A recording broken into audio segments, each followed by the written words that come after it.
નમસ્કાર વિદ્યાર્થી મિત્રો, તપોવન ગ્રુપ ઓફ સ્કૂલ સંચાલિત આપણી યુટ્યુબ ચેનલ તપોવન સાયન્સ એકેડમીમાં હું શિલ્પા મેમ, રસાયણ વિજ્ઞાન જી નીટના શિક્ષક, આપ સર્વે વિદ્યાર્થીઓનું ફરી પાછું હાર્દિક સ્વાગત કરું છું. આજે આપણો કેમેસ્ટ્રીનો JEE નીટનો લેક્ચર 2 છે. લેક્ચર 2 જે છે એમાં આપણે ચેપ્ટર 2 જ્યાં અટકાવેલું હતું ત્યાંથી ફરી આગળ વધીશું. ચેપ્ટર 2 દ્રાવણો, જેને ઇંગ્લિશમાં સોલ્યુશન્સ તરીકે ઓળખવામાં આવે છે. આજે આપણે જે ટૉપિક જોઈશું એ ટૉપિક છે સોલ્યુબિલિટી, જેને ગુજરાતીમાં દ્રાવ્યતા કહેવામાં આવે છે, અને બીજું આવશે અસર કરતા, એટલે કે સોલ્યુબિલિટીને અસર કરતા પરિબળો, દ્રાવ્યતાને અસર કરતા પરિબળો, ફેક્ટર્સ ઇફેક્ટિંગ સોલ્યુબિલિટી. ઓકે, તો ફર્સ્ટ ઓફ ઓલ આપણે લાસ્ટ ટાઈમ જે સમ્સ મેં અધૂરો છોડેલો હતો, જે તમને જાતે ટ્રાય કરવા માટે આપેલો હતો, તેના ઉપર ફોકસ કરીશું. તો આપણે એ સમ જોઈએ. ચાલો, તો એ આપણો દાખલો કંઈક આ રીતે હતો. 8 ગ્રામ NaOH ને 18 ગ્રામ H2Oમાં દ્રાવ્ય કરેલ હોય તો દ્રાવણમાં દ્રાવ્ય અને દ્રાવકના મોલ અંશ શોધો. એ ઉપરાંત દ્રાવણની મોલાલિટી મોલ પ્રતિ કિલોગ્રામમાં શોધો. આ 2019 JEEમાં પૂછાયેલો ક્વેશ્ચન. ચાલો આપણે સોલ્વ કરીએ. લાસ્ટ ટાઈમ મેં આમાંથી અડધો સોલ્વ કરેલો હતો, પરંતુ આપણે અત્યારે ફરી પાછો આખો દાખલો જોશું. ચાલો, દાખલામાં બધાની પહેલાં જો મોલ અંશ ઉપર જવું હોય તો પહેલાં મોલ ફાઇન્ડ આઉટ કરવા પડે. તો એના માટે આપણે જોઈએ કે આપણી પાસે જે દ્રાવ્ય પદાર્થ છે તે દ્રાવ્ય પદાર્થ આવશે NaOH. NaOH જે છે એનું વજન આપેલું છે 8 ગ્રામ. તો NaOH જે છે એના વજન ઉપરથી મોલ શોધી શકાય. તો small n of NaOH is equal to વજનના છેદમાં અણુભાર, weight divided by molecular mass, is equal to 8ના છેદમાં NaOH છે એનું મોલેક્યુલર માસ આવશે 40. તો 8 પંચા 40, 1/5 ઇઝ ઇક્વલ ટુ 0.2 મોલ. આપણને 0.2 મોલ મળશે. ત્યાર પછી આગળ આપણી પાસે દ્રાવક છે જે પાણી છે, H2O. એનું વજન આપેલું છે 18 ગ્રામ. તો આપણે કેપિટલ N લઈશું દ્રાવક માટે, જેમ કે મેં તમને અગાઉ સંજ્ઞાઓ કીધેલી છે, જેનો આપણે અહીં યુઝ કરશું. N ઓફ H2O મતલબ દ્રાવકના મોલ, વજનના છેદમાં અણુભાર, વેઇટ ડિવાઇડેડ બાય મોલેક્યુલર માસ. 18 ગ્રામ પાણી છે, એનો અણુભાર પણ 18 છે, તો આપણને એના મોલ મળશે 1.0 મોલ. આજે આપણને મળે છે પાણીના મોલ આવશે. હવે મોલ જે છે એના ઉપરથી દ્રાવ્ય અને દ્રાવક બંનેના મોલ અંશ ફાઇન્ડ આઉટ કરવાના છે. તો આપણે જોઈએ.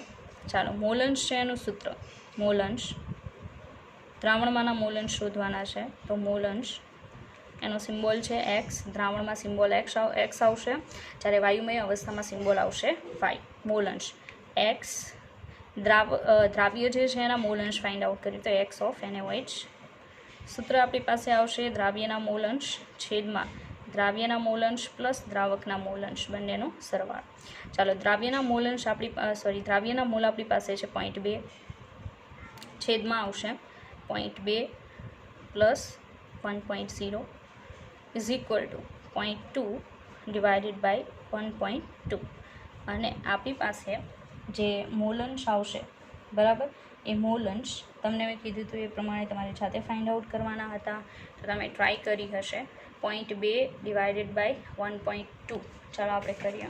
તમે વિડીયો પોઝ કરીને ટ્રાય કરી શકો, ઓર ગણતરી તમે કરેલી હોય તો તમે એ જોઈ શકો.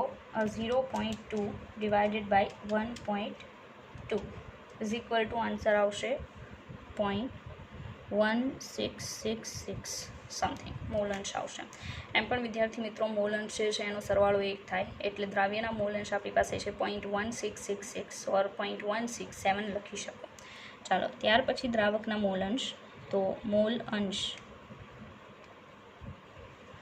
X of H2O is equal to ઉપર જેના મોલ અંશ ફાઇન્ડ આઉટ કરવાના હોય તેના મોલ લેવાના. એટલે અત્યારે ઉપર આવશે દ્રાવકના mole, capital N divided by આવશે કુલ મોલ, એટલે દ્રાવ્ય પ્લસ દ્રાવકના મોલ ઇઝ ઇક્વલ ટુ ઉપર આવશે 1.0 ડિવાઇડેડ બાય આવશે 0.2 plus 1.0 is equal to 1.0 divided by 1.2 is equal to વિદ્યાર્થી મિત્રો આવું ના કરવું હોય તો તમે એમ પણ કરી શકો કે દ્રાવકના મોલંશ ઇઝ ઇક્વલ ટુ 1 માઇનસ દ્રાવ્યના મોલંશ, એ પણ આપણી પાસે ઇક્વેશન છે જેનો યુઝ તમે કરી શકો. તો આપણે 1 માઇનસ 0.1666 ઇઝ ઇક્વલ ટુ આપણી પાસે આન્સર આવશે 0.8334 સમથિંગ. આટલા મોલંશ આપણને મળશે. ચાલો, બંનેના મોલંશ આપણી પાસે છે. અહીંયા પૂછવામાં આવેલું હતું દ્રાવ્ય અને દ્રાવકના મોલંશ જણાવો, જે આપણી પાસે છે આન્સર. ત્યાર પછી કહેવામાં આવેલું છે એ ઉપરાંત દ્રાવણની મોલાલિટી મોલ પ્રતિ કિલોગ્રામમાં જણાવો. નોર્મલી આપણે જ્યારે મોલાલિટીની ફોર્મ્યુલા ફોર્મ્યુલા જ્યારે મૂકીએ ત્યારે નીચે દ્રાવકનું વજન ગ્રામમાં લઈએ છીએ, પણ અત્યારે આપણને કહેવામાં આવેલું છે કિલોગ્રામમાં લેવાનું છે. તો દ્રાવક તરીકે પાણી છે, વેઇટ ઓફ H2O, દ્રાવકનું વજન capital W is equal two 18 ગ્રામ છે. હવે ગ્રામમાંથી કિલોગ્રામમાં કન્વર્ટ કરવું પડશે, તો 0.018 કિલોગ્રામ. કારણ કે આપણને જેમાં ફાઇન્ડ આઉટ કરવામાં કીધેલું છે ફાઇન્ડ આઉટ કરવાનું તે મોલ પ્રતિ કિલોગ્રામ છે, અને આપણને વેઇટ જે આપેલું છે 18 ગ્રામ છે, જેને કિલોગ્રામમાં કન્વર્ટ કરવું પડે. ચાલો, ત્યાર પછી મોલાલિટીની ફોર્મ્યુલા. મોલાલિટી બરાબર 1000 ગુણ્યા દ્રાવ્યનું વજન. હવે દ્રાવ્યનું વજન જે છે મેં કીધેલું તું સ્મોલ લઈ શકો, સ્મોલ NaOHનું વજન ડિવાઇડેડ બાય દ્રાવ્યનો અણુભાર molecular mass of NaOH multiply દ્રાવકનું વજન ગ્રામમાંની જગ્યાએ અત્યારે આપણે લેવાનું છે કિલોગ્રામમાં, તો weight of H2O in kilogram, જે આપણે ફાઇન્ડ આઉટ કરેલું છે.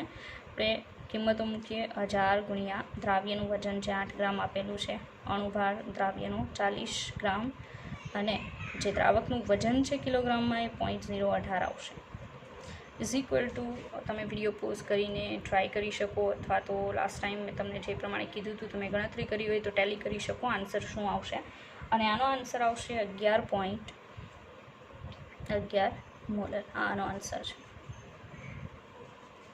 તો વિદ્યાર્થી મિત્રો, તમારો જે લાસ્ટ ટાઈમ તમને જે સમ આપવામાં આવેલો હતો એક્ઝામમાં પૂછાયેલો, એનો આન્સર 11.11 મોલર રહેશે. દ્રાવકની જે મોલંશ છે 0.8334 રહેશે, અને દ્રાવ્યના મોલંશ રહેશે 0.1666 ઓર 167 લખી શકો. ઓકે, આગળનો સમ જોઈએ આપણે. ચાલો, ત્યાર પછી આગળનો દાખલો બહુ ઇઝી છે, તમે ફટાફટ ફાઇન્ડ આઉટ કરી શકશો. દાખલાની રકમ જોઈએ આપણે. ચાલો, રકમ કંઈક આ રીતે છે. એક દ્રાવ્યના જલીય દ્રાવણમાં, જલીય દ્રાવણ મતલબ તમે સમજી શકો કે દ્રાવક તરીકે પાણી આપવામાં આવેલું છે, તો અહીંયા આપણે દર્શાવીએ દ્રાવક ઇઝ ઇક્વલ ટુ H2O છે. ના મોલંશ મતલબ દ્રાવકના આપણને મોલંશ, પાણીના મોલંશ આપેલા છે, અને એ છે 0.8. તો આપણે લખી શકીએ x of H2O is equal two 0.8. તો આ જલીય દ્રાવણની મોલાલિટી શોધો. આપણને દ્રાવ્યના મોલંશ આપેલા નથી, પણ આપણને દ્રાવ્યના મોલંશ કેટલા મળે, તો દ્રાવ્ય જે છે એ કહેવામાં પણ નથી આવેલું, જરૂર પણ નથી આપણને, કારણ કે આપણી પાસે એવું ઇક્વેશન છે જેમાં મોલંશ બેઝ આપણે મોલાલિટી ફાઇન્ડ આઉટ કરી શકીએ. એમાં દ્રાવ્યની નાથ હોવાની કોઈ જરૂર છે નહીં, અણુભારની જરૂર નથી. તો એક્સ ઓફ દ્રાવ્ય is equal two 1 minus x of H2O, એટલે કે દ્રાવક. તો 1 minus 0.8 is equal to answer આવશે 0.2. તો દ્રાવ્યના મોલંશ આપણી પાસે છે 0.2. ઓકે, મોલાલિટીની ફોર્મ્યુલા જેમાં મોલંશનો સમાવેશ થતો હોય, તો મોલાલિટી ઇઝ ઇક્વલ ટુ શું આવશે? 1000 ગુણ્યા દ્રાવ્યના મોલંશ. આ સૂત્ર યાદ હોય તો કાલ મેં સમજાવેલું હતું, બરાબર. છેદમાં આપણે નોર્મલી મોલાલિટીની ફોર્મ્યુલામાં ઉપર જોઈ શકો તમે અહીંયા દ્રાવ્યનો અણુભાર મૂકેલો છે, પણ આ ફોર્મ્યુલા એવી છે જેમાં દ્રાવ્યના અણુભારની જગ્યાએ દ્રાવકનો અણુભાર આવશે. તો દ્રાવકનો અણુભાર એટલે આવશે વોટરનો અણુભાર, બરાબર. તો અહીંયા molecular mass of water multiply દ્રાવકના મોલંશ, આવી ફોર્મ્યુલા આપણી પાસે બને છે, બરાબર. કિંમતો મૂકીએ. 1000 ગુણ્યા દ્રાવ્યના મોલંશ અહીંયા જોઈ શકો 0.2 છે, ડિવાઇડેડ બાય નીચે આવશે દ્રાવકનો અણુભાર એટલે પાણી હોવાથી 18 મલ્ટીપ્લાય દ્રાવકના મોલંશ આવશે 0.8 ઇઝ ઇક્વલ ટુ. હવે તમે વિડીયો પોઝ કરીને આનો આન્સર લાવવાનો ટ્રાય કરી શકો, ડાયરેક્ટ આમાં પણ આવી શકે. આ જે 0.2 0.8 છે, 2 4 250, અને 250 ડિવાઇડેડ બાય 18 કરશો તો તમારો આન્સર આવશે, અને આન્સર કંઈક આવશે 13.88 મોલર. આ એનો આન્સર છે. આ રીતે સોલ્વ થશે, તો આ પણ JEE 2019ની એક્ઝામમાં પૂછાયેલો ક્વેશ્ચન તમે જોઈ શકો, એટલો કોઈ ડિફિકલ્ટ નથી. અને આ ટાઈપના સમ જે છે એ સમ આપણે યાદ હોય તો મોલ કન્સેપ્ટવાળા લેશનમાં જોઈ ગયા છીએ, બરાબર. ચાલો, તેમ છતાં તમને કોઈ પ્રોબ્લેમ થાય તો તમે પર્સનલમાં મેસેજ કરીને પણ પૂછી શકો, બરાબર. સોલ્યુશન ફરીવાર આપણે જોઈશું. ચાલો, ત્યાર પછી આપણો આગળનો સમ જોઈએ.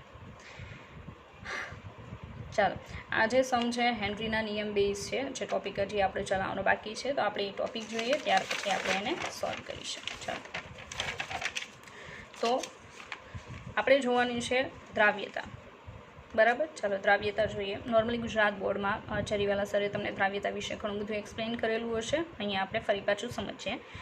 તો દ્રાવ્યતા, જેને ઇંગ્લિશમાં સોલ્યુબિલિટી કહેવામાં આવે છે, જેની ડેફિનેશન શું આપી શકાય એ તો વ્યાખ્યા કંઈક આવી રીતે કરી શકાય કે આપેલ તાપમાન અને દબાણે, ફરી પાછું, આપેલ તાપમાને અને દબાણે નિશ્ચિત જથ્થાના દ્રાવકમાં એટલે માનો કે તમે ડિસાઇડ કરો કે મારે 1000 ml સોલ્યુશન બનાવવું છે, તો 1000 ml ધ્યાનમાં લઈ શકાય, અથવા 100 ml, મતલબમાં કોઈ નિશ્ચિત જથ્થો દ્રાવકનો લેવાનો, માં દ્રાવ્ય પદાર્થનો, મતલબ આપણો જે પણ દ્રાવ્ય પદાર્થ છે એનો જે મહત્તમ જથ્થો ઓગળી શકે તેને જે તે દ્રાવ્ય પદાર્થની દ્રાવ્યતા કહે છે. ઉદાહરણ તરીકે માનો કે તમે 1000 ml પાણી લઈ લો એક પાત્રમાં, તેમાં પહેલાં શરૂઆતમાં થોડી ખાંડ ઉમેરશો અને થોડી વાર હલાવશો તો ચોક્કસથી ડિઝોલ્વ થશે. ફરી પાછી ખાંડ ઉમેરશો, હલાવશો, સોલ્યુશનને ડિઝોલ્વ થશે. પણ એક સમય એવો આવશે કે તમે એની દ્રાવ્યતા, મતલબ જે ખાંડ છે એની દ્રાવ્યતા જેટલો જથ્થો અંદર એડ કરી દીધો છે, બરાબર. અને હવે વધારે જથ્થો એડ કરશો તો બિલકુલ ખાંડ અંદર દ્રાવ્ય થશે નહીં. મતલબ કે 1000 ml પાણીની અંદર ખાંડ જે છે એની દ્રાવ્યતા જેટલો જથ્થો તમે ઉમેરેલો છે, એવું કહી શકાય. તો આપણે ફરી પાછી ડેફિનેશન જોઈએ કે આપેલ તાપમાને અને દબાણે નિશ્ચિત જથ્થાના દ્રાવકમાં દ્રાવ્ય પદાર્થનો જે મહત્તમ જથ્થો ઓગળી શકે તેને જે તે દ્રાવ્ય પદાર્થની દ્રાવ્યતા કહે છે, જેને ઇંગ્લિશમાં સોલ્યુબિલિટી કહેવામાં આવે છે. ચાલો, હવે વધારે દ્રાવ્ય ઓગાળી શકાતો નથી, જે મેં હમણાં તમને એક્સપ્લેન કર્યું. કારણ કે જો ખાંડ છે એનો મેક્સિમમ જથ્થો તમે 1000 ml વોટરની અંદર ડિઝોલ્વ કરી દો તો પછી વધારે જથ્થો ડિઝોલ્વ થઈ શકશે નહીં, કારણ કે ત્યારે ગતિશીલ સંતુલન સ્થપાઈ જશે. કોની વચ્ચે? દ્રાવ્ય અને દ્રાવ્યના જે ઘન કણો છે એ અને એક્વિયસ ફોર્મમાં રહેલા એના કણો જે છે એની વચ્ચે ગતિશીલ સંતુલન સ્થપાઈ જશે. દ્રાવણમાં ગતિશીલ સંતુલન સ્થપાયેલ હોય છે, બરાબર. તો આજે આપણે જોઈ એ દ્રાવ્યતા જે છે કોને કહી શકાય, બરાબર છે, એની ડેફિનેશન. હવે તમે સમજી શકો, આપણે પહેલાં પણ જોયું છે કે આપણને પ્રોપર ડેફિનેશનની એટલી અત્યારે જરૂર નથી, કારણ કે તમારે સમજ લેવાની છે, બરાબર છે. બાકી પ્રોપર ડેફિનેશન જે છે તમે જરીવાલા સરના લેક્ચરમાં જોઈ ગયા હશો. ચાલો, દ્રાવ્યતા જે છે એના માટે આપણે આગળ બીજો ટોપિક જોઈએ.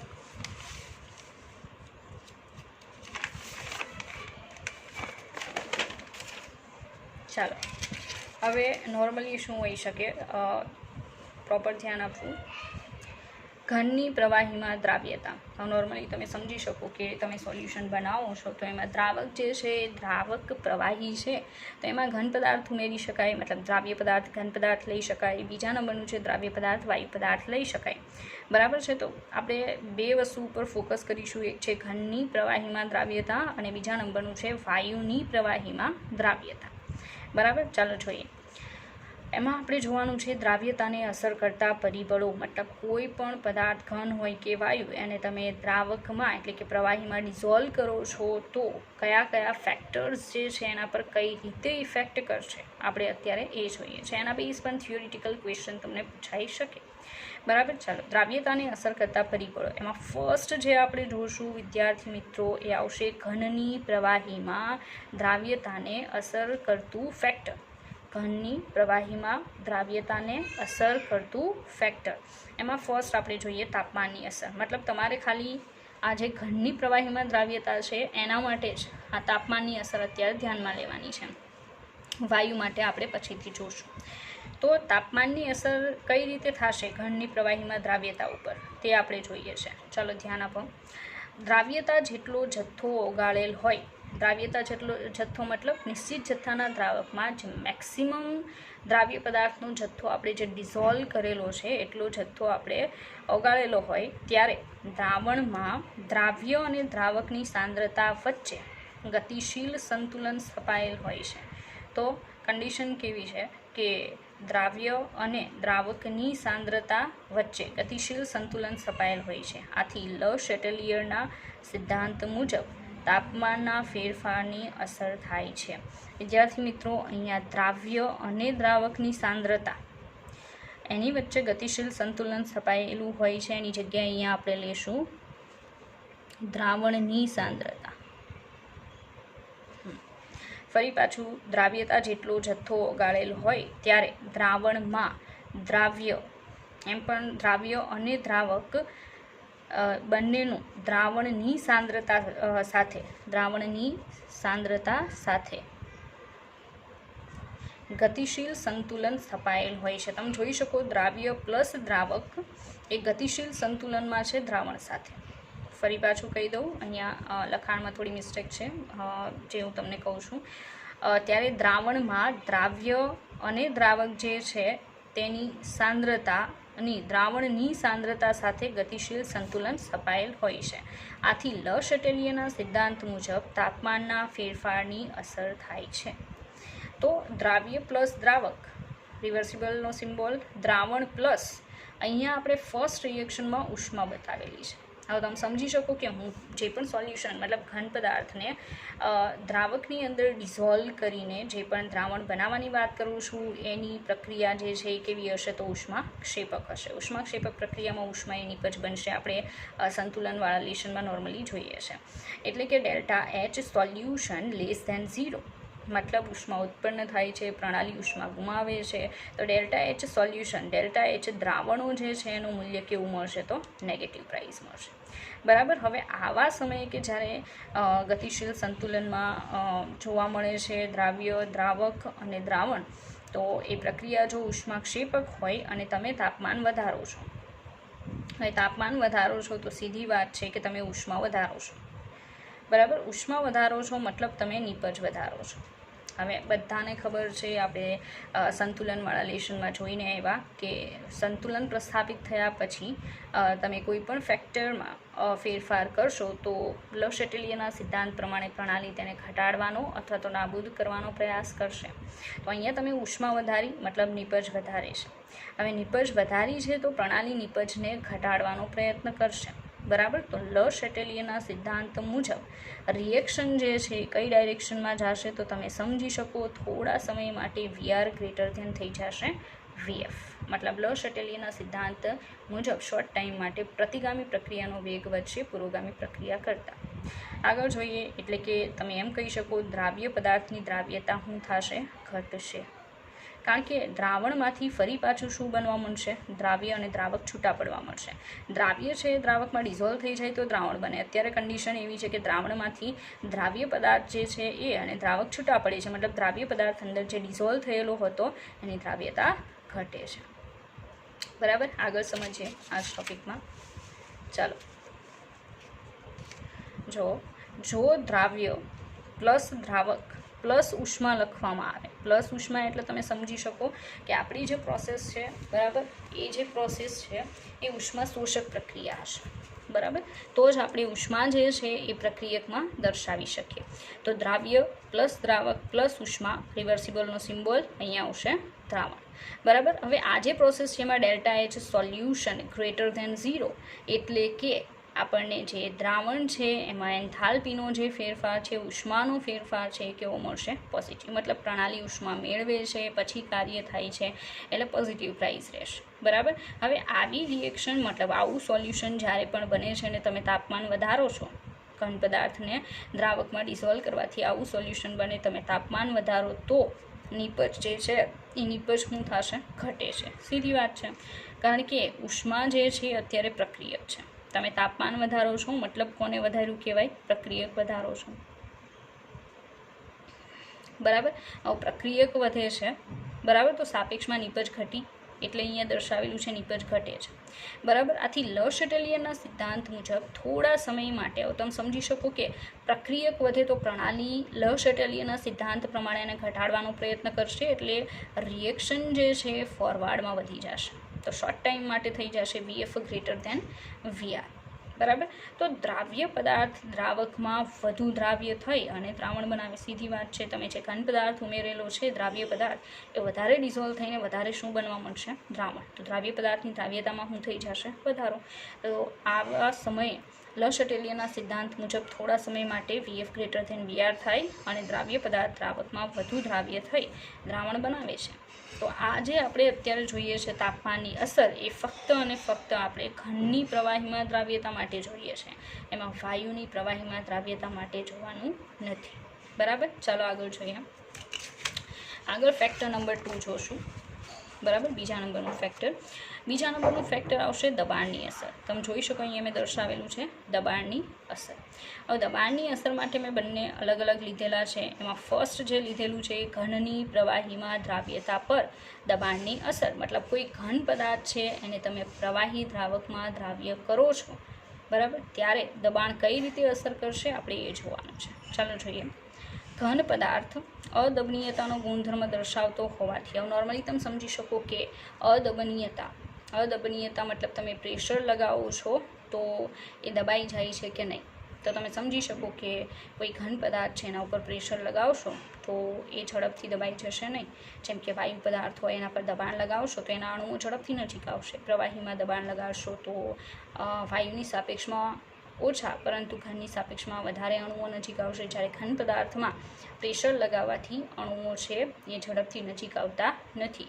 મતલબ ઘન પદાર્થ અદબનીયતાનો ગુણધર્મ દર્શાવતો હોવાથી તેની પ્રવાહીમાં દ્રાવ્યતા પર દબાણની કોઈ નોંધપાત્ર ઇફેક્ટ થઈ શકે થોડા ઘણા અંશે, પણ કોઈ નોંધપાત્ર અસર થતી નથી, બરાબર.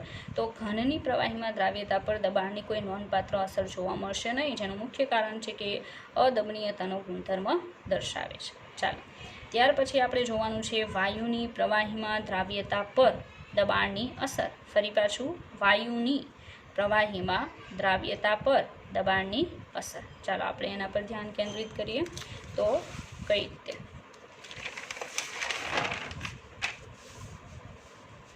ચાલો તો ખાસ કરીને વિદ્યાર્થી મિત્રો તમે સમજી શકો અને ગુજરાત બોર્ડના લેક્ચરમાં પણ તમે જોઈ ગયા હશો કે વાયુની પ્રવાહીમાં દ્રાવ્યતા જે છે એમાં સૌથી અગત્યનો ટોપિક છે હેનરીનો નિયમ. તો અત્યારે આપણે હેનરીનો નિયમ સાથે જ જોઈ લઈએ છીએ કારણ કે બધી વસ્તુ અંદર આવી જશે. હેનરીનો નિયમ જે છે એ કોની વચ્ચે રિલેશન બતાવે છે? તો દબાણ અને દ્રાવકમાં દ્રાવ્ય વાયુ વચ્ચેનો જથ્થાત્મક સંબંધ દર્શાવે છે. મતલબ કોઈ ગેસ છે લાઈક CO2 વાયુ છે અને પાણીમાં ડિસોલ્વ કરો છો, બરાબર છે, તો CO2 જે છે એનો ઉપર જે ગેસિયસ ફોર્મમાં જથ્થો રહેલો છે એનું દબાણ અને જે ડિસોલ્વ થયેલો CO2 છે અંદર એનો જે જથ્થો છે એની વચ્ચેનો જે જથ્થાત્મક સંબંધ છે એ દર્શાવે તો એને હેનરીનો નિયમ ગણી શકાય. ચાલો તો હેનરીનો નિયમ પ્રોપર આપણે દર્શાવવું હોય તો શું લખી શકાય? અચળ તાપમાને વાયુની પ્રવાહીમાં દ્રાવ્યતા એ વાયુના દબાણના સમપ્રમાણમાં હોય છે. હવે નોર્મલી તમે સમજી શકો કારણ કે અગાઉ તમે જોઈ ગયા છો એટલે તમારા માટે એટલું ડિફિકલ્ટ નથી. ફરી પાછું સમજીએ કે અચળ તાપમાને આ અગત્યનું છે. ઇનકેસ તમને કોઈ સ્ટેટમેન્ટ એક્ઝામમાં પૂછાય તો આવા વર્ડ્સ હોવા જરૂરી છે. અચળ તાપમાને વાયુની પ્રવાહીમાં દ્રાવ્યતા, મેં હમણાં સમજાવ્યું હતું કે CO2 વાયુ લઈ લો, બરાબર, એની પ્રવાહીમાં એટલે H2Oમાં દ્રાવ્યતા એ વાયુના દબાણના એટલે કે ઉપર જે વાયુનો જથ્થો છે એના દબાણના સમપ્રમાણમાં હોય છે. આગળ જોઈએ. નોર્મલી હેનરીના નિયમમાં દ્રાવ્યતા જે છે એને કયા ફોર્મમાં લેવામાં આવે છે પહેલાં તો એ સમજવાની જરૂર છે. તો વાયુની પ્રવાહીમાં દ્રાવ્યતા એટલે તેના મોલ અંશ. મતલબ અહીંયા તમારે વાયુ જે લિક્વિડમાં ડિઝોલ્વ થાય છે એની જે કોન્સન્ટ્રેશન છે એની જે દ્રાવ્યતા છે એને તમારે મોલ અંશ બરાબર લેવાની છે. હેનરીના નિયમમાં એને મોલ અંશ બરાબર લેવામાં આવે છે કોન્સન્ટ્રેશનને. અંદર જે મતલબ જથ્થો ડિઝોલ્વ થયેલો હોય પ્રવાહીમાં વાયુ પદાર્થનો એની કોન્સન્ટ્રેશનને મોલ અંશના ફોર્મમાં ધ્યાનમાં લેવાય છે દ્રાવ્યતાને. તો વાયુની પ્રવાહીમાં દ્રાવ્યતા એટલે તેના મોલ અંશ XB, દ્રાવ્ય માટે યાદ હોય તો આપણે XB દર્શાવેલું છે, લઈ શકાય. બરાબર. આગળ જોઈએ એ જ મુજબ સપાટી પર રહેલ વાયુમય દ્રાવ્ય, આપણે દ્રાવ્ય પદાર્થની જ વાત કરવાની છે, તો વાયુમય દ્રાવ્ય જે સપાટી પર બાકી રહી ગયેલો છે ગેસિયસ ફોર્મમાં, તેનું દબાણ જેને PB કહી શકાય, એને ધ્યાનમાં લેવામાં આવે તો હેનરીનો નિયમ કઈ રીતે દર્શાવી શકાય આપણે એ જોવાનું છે. હવે અહીંયા તમે જોઈ શકો એક પાત્ર દર્શાવેલું છે. પાત્રની અંદર તમે આ જે દ્રાવણ છે, નીચે દ્રાવણ છે, હવે દ્રાવણ જે છે એ દ્રાવ્ય B અને દ્રાવક A માંથી બનેલું છે. હવે દ્રાવક A જે છે એ પ્રવાહી છે અને દ્રાવ્ય B જે છે, બરાબર, એ વાયુમય અવસ્થામાં છે. બરાબર. તો તમે એમ કહી શકો કે આ જે દ્રાવ્ય B જે છે એ દ્રાવણની અંદર કયા સ્વરૂપમાં હશે, તો એક્વિયસ ફોર્મમાં હશે. બરાબર છે. અને બધો વાયુ અંદર ડિઝોલ્વ થઈ શકતો નથી, ચોક્કસ પ્રેશર પ્રમાણે અંદર ચોક્કસ જથ્થો ડિઝોલ્વ થશે. તો આ જે વાયુ જે છે જે અંદર ડિઝોલ્વ કરવામાં આવેલો છે એનું ગેસિયસ ફોર્મ ઉપર તમને જોવા મળશે. એટલે કે દ્રાવ્ય જે પદાર્થ છે, વાયુમય પદાર્થ, એ તમને વાયુ સ્વરૂપમાં ઉપર જોવા મળશે. મતલબ સમજી લો કે આ જે છે એ CO2 ગેસ છે, ગેસિયસ ફોર્મમાં અણુઓ છે, અને પ્રેશર આપવાથી અહીંયા તમે પ્રેશર લગાવો છો, બરાબર. હવે એના જ પ્રેશરના કારણે નોર્મલી પહેલાં તો આપણે સોડા વોટરની વાત કરીએ તો પ્રેશર આપીને CO2 ગેસ છે અંદર ડિઝોલ્વ કરેલો, એટલે અહીંયા જે CO2 છે એ તમને એક્વિયસ ફોર્મમાં જોવા મળશે. ઉપર ગેસિયસ ફોર્મમાં CO2 રાખેલો હોય છે, બરાબર. બંને વચ્ચે હું પ્રસ્થાપિત થયેલું હોય છે સંતુલન. તો સીધી વાત છે, ઉપર એના અણુઓ છે ગેસિયસ ફોર્મમાં, તો એના કારણે P of CO2 ગેસ હશે, મતલબ કોઈ ચોક્કસ દબાણ હશે, બરાબર. અંદર જે જથ્થો ડિઝોલ્વ થાય એ X of CO2 હશે. આ બંને એકબીજાના કેવા પ્રમાણમાં હશે, સમપ્રમાણમાં, જેને હેનરીનો નિયમ કહી શકાય. તો અહીંયા આપણે દર્શાવેલું છે, તમે જોઈ શકો કે જે દ્રાવ્ય પદાર્થ છે એનું ઉપર વાયુમય જથ્થો છે એનું દબાણ PB, એ અંદર દ્રાવ્ય થયેલો જે જથ્થો, જે દ્રાવ્યતા છે જેને આપણે મોલ અંશથી દર્શાવીએ XB, એના કેવા પ્રમાણમાં હોય તો સમપ્રમાણમાં. આ હેનરીનો નિયમ છે, બરાબર. તો PB proportional to XB.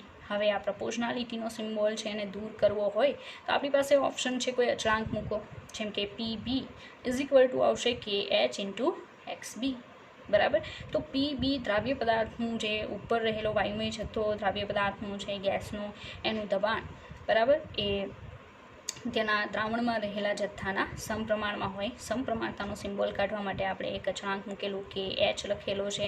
આ KH જે છે એને હેનરીનો અચળાંક કહેવામાં આવે છે.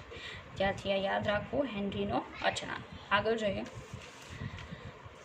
દર્શાવેલું છે કે Hનું મૂલ્ય વાયુના સ્વભાવ પર આધાર રાખે છે. આ અગત્યનું છે, સ્ટેટમેન્ટ યાદ રાખવું કે આ જે K છે હેનરીનો અચળાંક, એ જુદા જુદા વાયુ જે છે એના સ્વભાવ પર આધાર રાખે છે. મતલબ જુદા જુદા વાયુઓ માટે KHની પ્રાઇસીસ સરખી નહીં પણ જુદી જુદી હોય છે.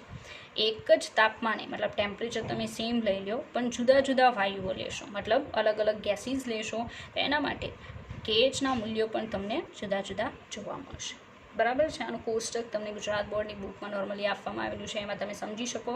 ટેમ્પરેચર પણ આપેલું છે, જુદા જુદા ગેસીસ આપેલા છે, અને એના માટે KHની પ્રાઇસીસ આપવામાં આવેલી છે, બરાબર. તો ફરી પાછું, KHનું મૂલ્ય વાયુના સ્વભાવ પર આધાર રાખે છે. એક જ તાપમાને જુદા જુદા વાયુઓ માટે જુદા જુદા મૂલ્યો ધરાવે છે, મતલબ KHની પ્રાઇસીસ સેમ નથી હોતી, જુદી જુદી હોય છે. KH proportional to 1 દ્રાવ્યતા, આ મોસ્ટ ઇમ્પોર્ટન્ટ છે, તો તમારે જરા ધ્યાનમાં રાખવું.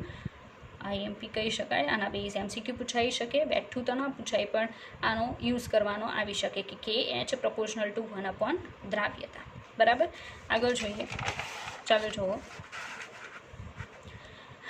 જ્યારે KH proportional to T હોય છે, મતલબ સીધી વાત છે કે હેનરીનો જે અચળાંક છે તાપમાનના સમપ્રમાણમાં છે પણ દ્રાવ્યતાના વ્યસ્ત પ્રમાણમાં છે. આ વસ્તુ ધ્યાનમાં રાખીએ. આપણે ત્રણેયનો રિલેશન બતાવ્યું તો ત્રણેયનું રિલેશન આવશે KH proportional to T proportional to 1 solubility, એટલે કે દ્રાવ્યતા. ઓકે, તો એના મેં કેટલાક એક્ઝામ્પલ તૈયાર કરેલા છે, બને તો યાદ રાખવું, બરાબર છે. ચાલો જો, ફર્સ્ટ, કેટલાક વાયુઓ માટે ટેમ્પરેચર છે 293 કેલ્વિન. 293 કેલ્વિન તાપમાને KHના મૂલ્યોનો ક્રમ, મતલબ KHની પ્રાઇસીસ જે છે, બરાબર છે, એનો મેં ઉતરતો ક્રમ દર્શાવેલો છે. સૌથી વધારે KHનું મૂલ્ય હિલિયમ દર્શાવે છે, એના પછી N2 આવશે, ત્યાર પછી H2 આવશે અને ત્યાર પછી આવશે O2. બરાબર, બને તો ક્રમ યાદ રાખવો. બરાબર છે. ચાલો આગળ જોઈએ. હવે તમે સમજી શકો આજે છે KHના પ્રાઇસીસનો ઉતરતો ક્રમ છે, KHની પ્રાઇસીસનો. તો દ્રાવ્યતાનો ઉતરતો ક્રમ દર્શાવો હોય તો આના કરતાં કેવો આવશે? ઊંધો આવશે. નોર્મલી તમે સમજી શકો કારણ કે દ્રાવ્યતા અને KH વચ્ચે વ્યસ્ત રિલેશન છે. આ KHનો ક્રમ હોય તો આનાથી ઊંધો કોનો ક્રમ આવશે? દ્રાવ્યતા. જે આપણે આગળ જોઈએ. ચાલો જુઓ. ચાલો, તો એ જ વાયુ માટે દ્રાવ્યતાનો ક્રમ. હવે દ્રાવ્યતાનો ક્રમ તમને કીધું એ પ્રમાણે ઊંધો આવશે. તો ઊંધામાં ફર્સ્ટ સૌથી વધારે ડિઝોલ્વ થાય O2. માનો કે વોટરની જ વાત કરીએ તો વોટરમાં સૌથી વધારે O2 ડિઝોલ્વ થશે. ત્યાર પછી H2, ત્યાર પછી N2 અને ત્યાર પછી આવશે હિલિયમ. બરાબર, આગળ જોઈએ. 303 કેલ્વિન તાપમાને KHનો ક્રમ. બે ગેસીસ માટે KHનો ક્રમ 303 કેલ્વિન તાપમાને. એમાં KHની પ્રાઇસ N2ની વધારે અને O2ની ઓછી. કેટલા ટેમ્પરેચરે? 303 કેલ્વિન. તો દ્રાવ્યતાનો ક્રમ જે છે આના કરતાં ઊંધો આવશે, મતલબ O2 વધારે ડિઝોલ્વ થશે, N2 ઓછો દ્રાવ્ય થશે. તો દ્રાવ્યતાનો ક્રમ O2 ગ્રેટર દેન આવશે N2. બરાબર વિદ્યાર્થી મિત્રો, નોર્મલી આપણી મેથડ છે કે હું જે પણ દર્શાવું છું, જે પણ એક્સપ્લેન કરું છું એ બધું જ તમે તમારી બુકમાં દર્શાવો છો. તો મેથડ એઝ ઇટ ઇઝ રાખવી અને જે પણ અત્યારે હું એક્સપ્લેન કરું છું અહીંયા તમને જે પણ જોવા મળે છે એ તમારી બુકમાં હોવું જોઈએ. બરાબર, જેથી તમે ફરીવાર રેફર કરી શકો, રિવાઇઝ કરી શકો. ચાલો આગળ.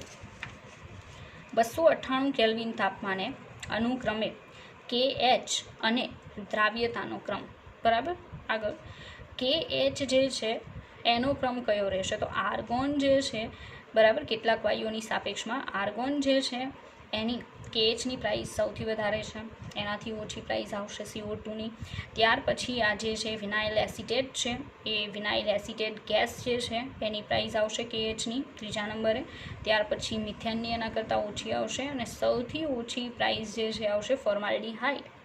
બરાબર, ફોર્માલ્ડીહાઇડ ગેસીસ ફોર્મમાં હોય તો એની KHની પ્રાઇસ સૌથી ઓછી આવશે. હવે નોર્મલી દ્રાવ્યતાનો ક્રમ જો દર્શાવવો હોય આ જ ગેસીસ માટે તો આખા ઉપરના ક્રમ કરતાં ઊંધો ક્રમ અહીંયા દર્શાવવામાં આવશે કે સૌથી વધારે ડિઝોલ્વ કોણ થશે? તો ફોર્માલ્ડીહાઇડ જે ગેસ છે એ સૌથી વધારે ડિઝોલ્વ થશે. ત્યાર પછી મિથેન, ત્યાર પછી વિનાઇલ એસિટેટ. વિનાઇલ ગ્રુપ એટલે નોર્મલી તમે સમજી શકો CH double bond CH2 group જે છે આટલું, એને વિનાઇલ સમૂહ તરીકે ઓળખાવી શકાય, વિનાઇલ. બરાબર, ચાલો. ત્યાર પછી CO2 જે છે એ આવશે, ઓછો ડિઝોલ્વ થાય છે આગળના 3 કરતાં અને સૌથી ઓછી દ્રાવ્યતા આવશે આર્ગોનની. ચાલો આગળ જોઈએ. અહીંયા આપણે એવું કહી શકીએ, આ સ્ટેટમેન્ટ અગત્યનું છે કે આથી જળચર સ્પીસીઝ ગરમ પાણી કરતાં ઠંડા પાણીમાં વધુ રહે છે. હવે તમે નોર્મલી સમજી શકો કે જે જળચર સ્પીસીઝ છે, ઓશન્સ ઓર જે પણ જળાશયો છે એમાં જીવિત જે પણ સજીવો છે એ પાણીમાં ડિઝોલ્વ થયેલો ઓક્સિજન જે છે એના થ્રુ શ્વસન કરે છે, જીવિત રહે છે. તો સીધી વાત છે કે પાણીમાં ડિઝોલ્વ થયેલા ઓક્સિજનનું પ્રમાણ જે છે એ વધારે હશે તો લોકોને ઇઝી પડશે શ્વસનની પ્રોસેસ કરવામાં. તો અહીંયા આપણે સમજી શકીએ કે ટેમ્પરેચર ઓછું હશે તો ઓક્સિજન છે પાણીમાં વધારે ડિઝોલ્વ થશે તો ઇઝીલી એ લોકો શ્વસનની પ્રોસેસ કરી શકશે. એટલે આ સ્ટેટમેન્ટ જે છે એ તમે સમજી શકો કે જળચર સ્પીસીઝ છે એ ગરમ પાણી કરતાં ઠંડા પાણીમાં વધુ રહે છે, કારણ કે જેમ ટેમ્પરેચર ડાઉન હશે એમ ઓક્સિજનની દ્રાવ્યતા વધારે હશે અને એ લોકો ઇઝીલી શ્વસન કરી શકશે. ચાલો ત્યાર પછી આગળ જોઈએ. મિત્રો, કદાચ આ જે વસ્તુ અત્યારે તમને અહીંયા કરાવું છું હેનરીના નિયમની લિમિટેશન્સ એટલે કે મર્યાદા, મતલબ હેનરીનો નિયમ છે એની મર્યાદાઓ કઈ કઈ છે જે કદાચ ગુજરાત બોર્ડની બુકમાં તમે ના પણ જોઈ હોય તો અહીંયા ફોકસ કરવું અને પ્રોપર ધ્યાન આપવું. ચાલો ધ્યાન આપો. હેનરીના નિયમની મર્યાદા. હેનરીનો નિયમ ફક્ત ત્યારે જ લાગુ કરી શકાય જ્યારે, હવે હેનરીનો નિયમ છે ગમે ત્યારે કોઈ પણ ગેસીસની પ્રવાહીમાં દ્રાવ્યતા માટે તમે લાગુ ના કરી શકો. એના માટે કેટલીક લિમિટેશન્સ છે, કેટલાક ક્રાઇટેરિયાસ છે, એના માટે જ ફક્ત એ લાગુ કરી શકાય. એમાં ફર્સ્ટ વન, વાયુનું દબાણ ખૂબ જ ઊંચું ન હોય, મતલબ ઉપર જે ગેસ રાખેલો છે એનું પ્રેશર અમુક લિમિટ કરતાં વધારે ના હોવું જોઈએ તો જ તમે હેનરીનો નિયમ એપ્લાય કરી શકો. અને તાપમાન ખૂબ જ નીચું ન હોય, ટેમ્પરેચર છે અમુક લિમિટ સુધી ડાઉન હોય તો ચાલે, પરંતુ અમુક લિમિટ કરતાં વધારે ડાઉન હશે તો હેનરીનો નિયમ લાગુ નહીં પડે. આગળ, વાયુ કોઈ પણ રાસાયણિક ફેરફાર અનુભવતો હોવો જોઈએ નહીં. મતલબ તમે જે પણ ગેસ માટે હેનરીનો નિયમ જોવો છો, બરાબર છે, એ વાયુ જે વાયુ ડિઝોલ્વ કરવામાં આવે છે પ્રવાહીમાં, એ વાયુ કોઈ પણ પ્રકારનો કેમિકલ ચેન્જ દ્રાવ્ય થયા પછી દર્શાવવો જોઈએ નહીં. તો અને તો જ હેનરીનો નિયમ લાગુ કરી શકાય. ચાલો આગળ, દ્રાવણમાં વાયુનું સુયોજન કે વિયોજન થતું હોવું જોઈએ નહીં. ચાલો, સુયોજન અને વિયોજન કદાચ તમે અત્યારે સમજી ચૂક્યા હશો.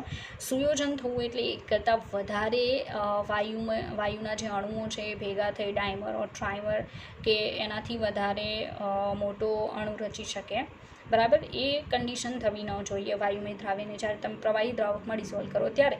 બીજું વિયોજન મતલબ કે એના અણુઓ જે છે એમાંથી કોઈ આયન છૂટો ના પડવો જોઈએ, બરાબર છે, કે અણુ તૂટવો ન જોઈએ, એવી કોઈ પણ કન્ડિશન પ્રોડ્યુસ થવી ન જોઈએ, તો જ હેનરીનો નિયમ લાગુ કરી શકાય, બરાબર. તો આ 3 જે તમે જોઈ એ હેનરીના નિયમની લિમિટેશન્સ એટલે કે મર્યાદાઓ છે.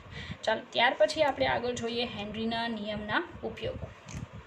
કે હેનરીનો નિયમ છે, અત્યારે આપણે આધુનિકતા પ્રમાણે કેમિસ્ટ્રીનો મેક્સિમમ યુઝ કરીએ છીએ, તો હેનરીનો નિયમ છે કઈ કઈ જગ્યાએ એપ્લાય કરવામાં આવે છે, મતલબ યુઝ કરવામાં આવે છે. તો ફર્સ્ટ ઓફ ઓલ, મેં અગાઉ પણ એક્ઝામ્પલ આપેલું છે, સોડા વોટર એન્ડ કોઈ પણ ઠંડા પીણામાં મતલબ સોફ્ટ ડ્રિંક્સ જે છે એમાં CO2ની દ્રાવ્યતા વધારવા માટે બોટલનું ઢાંકણ ઊંચા દબાણે બંધ કરવામાં આવે છે. સીધી વાત છે.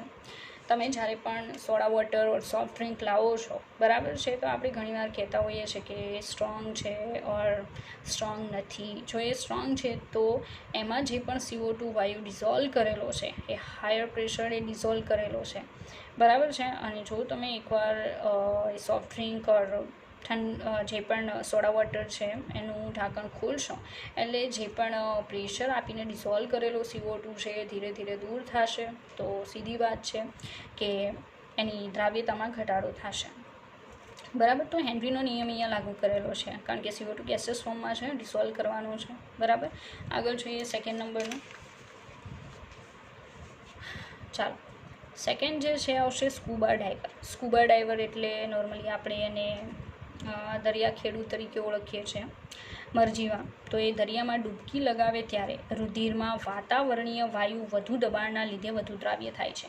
મતલબ મરજીવાઓ છે એ જ્યારે દરિયામાં ડૂબકી લગાવે ત્યારે પોતાની સાથે ચોક્કસ ગેસીસ ભરેલા બોટલ લઈ જાય છે.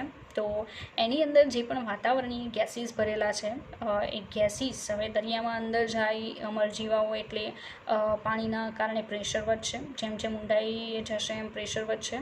પ્રેશર વધવાના કારણે પેલા જે ગેસીસ ભરેલા છે ને ગેસીસનું રુધિરની અંદર સોલ્યુબિલિટી વધશે. પ્રેશર વધવાથી આપણને ખબર જ છે પ્રેશરના સમપ્રમાણમાં છે દ્રાવ્યતા, તો પ્રેશર વધશે એટલે દ્રાવ્યતા પણ વધશે. હવે એનાથી પ્રોબ્લેમ શું થઈ શકે એ જોઈએ. જ્યારે તે સપાટી પર આવે, હવે નોર્મલી ડીપમાં જશે મતલબ ઊંડાઈએ જશે ત્યારે આ જે ગેસીસ છે એની બ્લડમાં સોલ્યુબિલિટી વધી ગઈ હોય છે, પણ જ્યારે પાછા ફરતા હોય મતલબ સપાટી પર આવતા હોય ત્યારે ધીરે ધીરે દબાણ ઓછું થશે. હવે દબાણ ઓછું થશે ત્યારે શું થશે? તો જ્યારે તે સપાટી પર આવે ત્યારે ધીરે ધીરે દબાણ ઓછું થવાના લીધે તે દ્રાવ્ય થયેલ વાયુ ફરી વાયુમય અવસ્થામાં આવે છે. હવે તમે સમજી શકો કે પહેલાં વધારે પ્રેશરના કારણે ગેસીસ ડિઝોલ્વ થયેલા હોય છે, પણ હવે જ્યારે જેમ જેમ તે બહાર આવશે દબાણ ઓછું થશે એટલે જે પરાણે ડિઝોલ્વ થયેલા ગેસીસ હતા એ ફરી પાછી મૂળ અવસ્થા પ્રાપ્ત કરવાનો પ્રયાસ કરશે, મતલબ ગેસીસ ફોર્મમાં આવશે, વાયુમય અવસ્થામાં આવતા હશે. તો એ વાયુમય અવસ્થામાં આવે છે ખાસ કરીને N2 ગેસ. હવે N2 ગેસ જે છે એના કારણે શું પ્રોબ્લેમ થાય? તો N2 ગેસ છે જે એક ગેસિયસ ફોર્મમાં આવશે જે પરપોટા પેદા કરે છે. મતલબ ગેસિયસ ફોર્મમાં આવશે તો સીધી વાત છે કે એના બબલ્સ બનશે, પરપોટા બનશે જે કેશ નળીઓને બંધ કરે છે, મતલબ બ્લોક કરે છે, બરાબર. બ્લડની જે નાની કેશ નળીઓ હોય છે પતલી એમાં એ બબલ્સ આવી જશે જેના કારણે બ્લડ સર્ક્યુલેશનમાં પ્રોબ્લેમ થઈ શકે, બરાબર. આથી બેન્ઝની પીડાકારી અને જીવલેણ પરિસ્થિતિ ઉદ્ભવે છે. મતલબ એ ગંભીર સમસ્યા છે, એના કારણે કદાચ એ જીવલેણ પરિસ્થિતિ પણ ઊભી થઈ શકે અને અમરજીવાઓ માટે તકલીફદાયી હોય છે. બરાબર. તો એના કારણે શું કરવામાં આવે છે, મતલબ હેનરીનો નિયમ કઈ રીતે એપ્લાય કરવામાં આવે કે આથી સ્કૂબા ડાઈવર છે, બરાબર, એ જે ગેસીસના બાટલાઓ સાથે લઈને જાય છે, એની અંદર 11.7% હિલિયમ, 56.2% નાઇટ્રોજન અને 32.1% ઓક્સિજન ભરેલી ટાંકીઓનો ઉપયોગ કરે છે. તો આ પર્સન્ટેજ છે એને બિલકુલ અવોઇડ કરવા નહીં, બરાબર છે, એને કમ્પ્લીટ યાદ રાખવા, કારણ કે એક્ઝામની અંદર પૂછાય છે. બરાબર. આગળ જોઈએ. એના પછીનું એપ્લિકેશન હેનરીના નિયમની વધુ ઊંચાઈએ. આપણે જોયું કે સમુદ્રમાં નીચે જેમ જેમ જઈએ ડીપમાં તો શું થઈ શકે અને ત્યારે કઈ રીતે હેનરીનો નિયમ એપ્લાય કરી શકાય. એ જ રીતે વધુ ઊંચાઈએ જઈએ તો હેનરીનો નિયમ કઈ રીતે કામ કરશે. તો તમે સમજી શકો છો કે હાઇટ પર જેમ જેમ જઈએ એમ દબાણ ઓછું હોય છે. હવે ડીપમાં જવાથી દબાણ વધે, એમ હાઇટ પર જઈએ એમ દબાણ શું થાય, ઓછું થાય.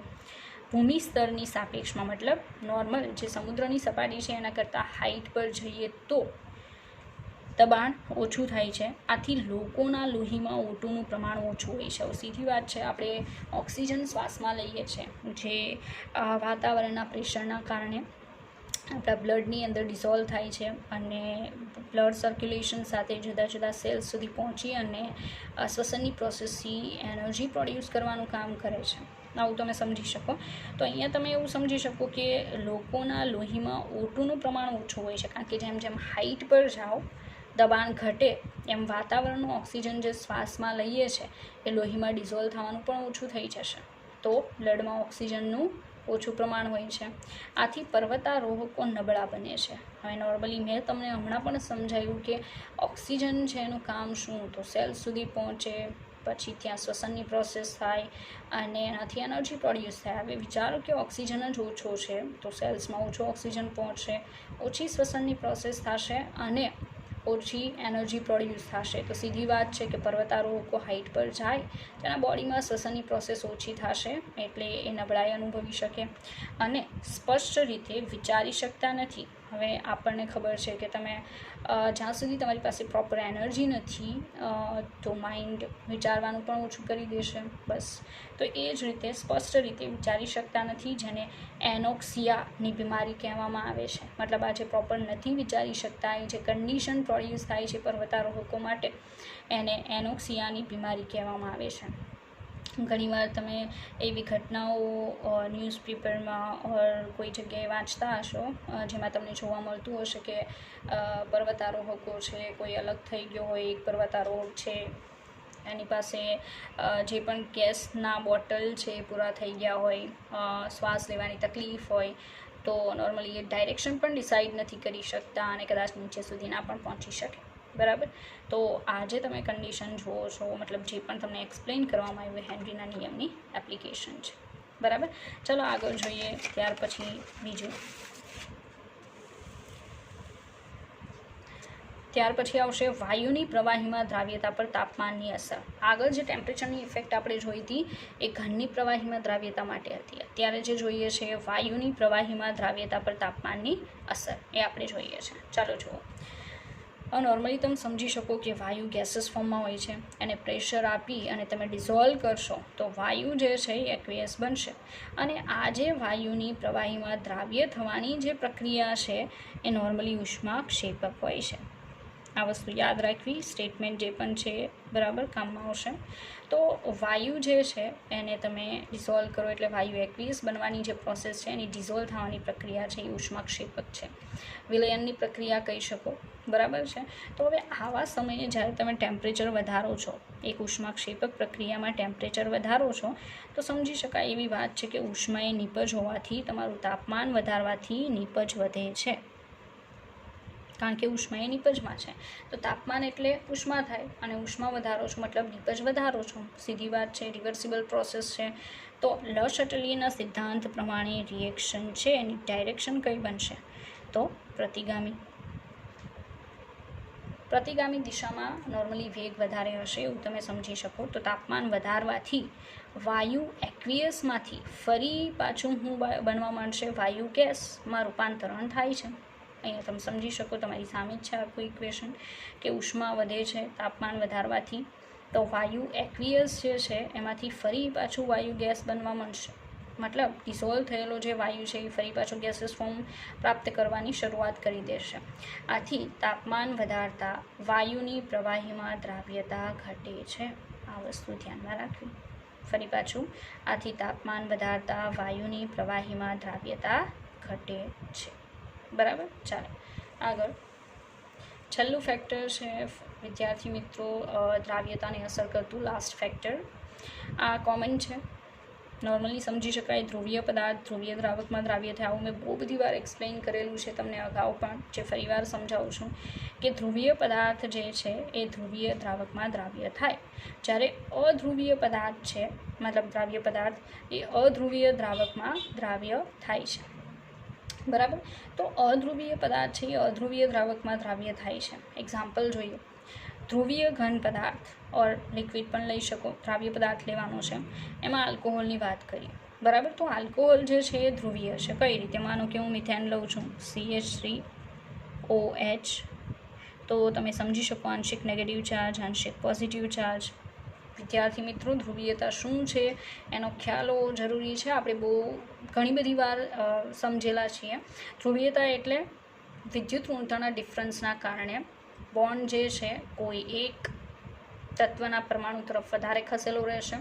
જેના તરફ વધારે ખસેલો રહેશે ત્યાં આંશિક નેગેટિવ ચાર્જ, જ્યાં ઓછો ખસેલો રહેશે આંશિક પોઝિટિવ ચાર્જ, અને એવી કન્ડિશન જ્યાં પણ પ્રોડ્યુસ થાય ત્યાં ધ્રુવીયતા જોવા મળશે.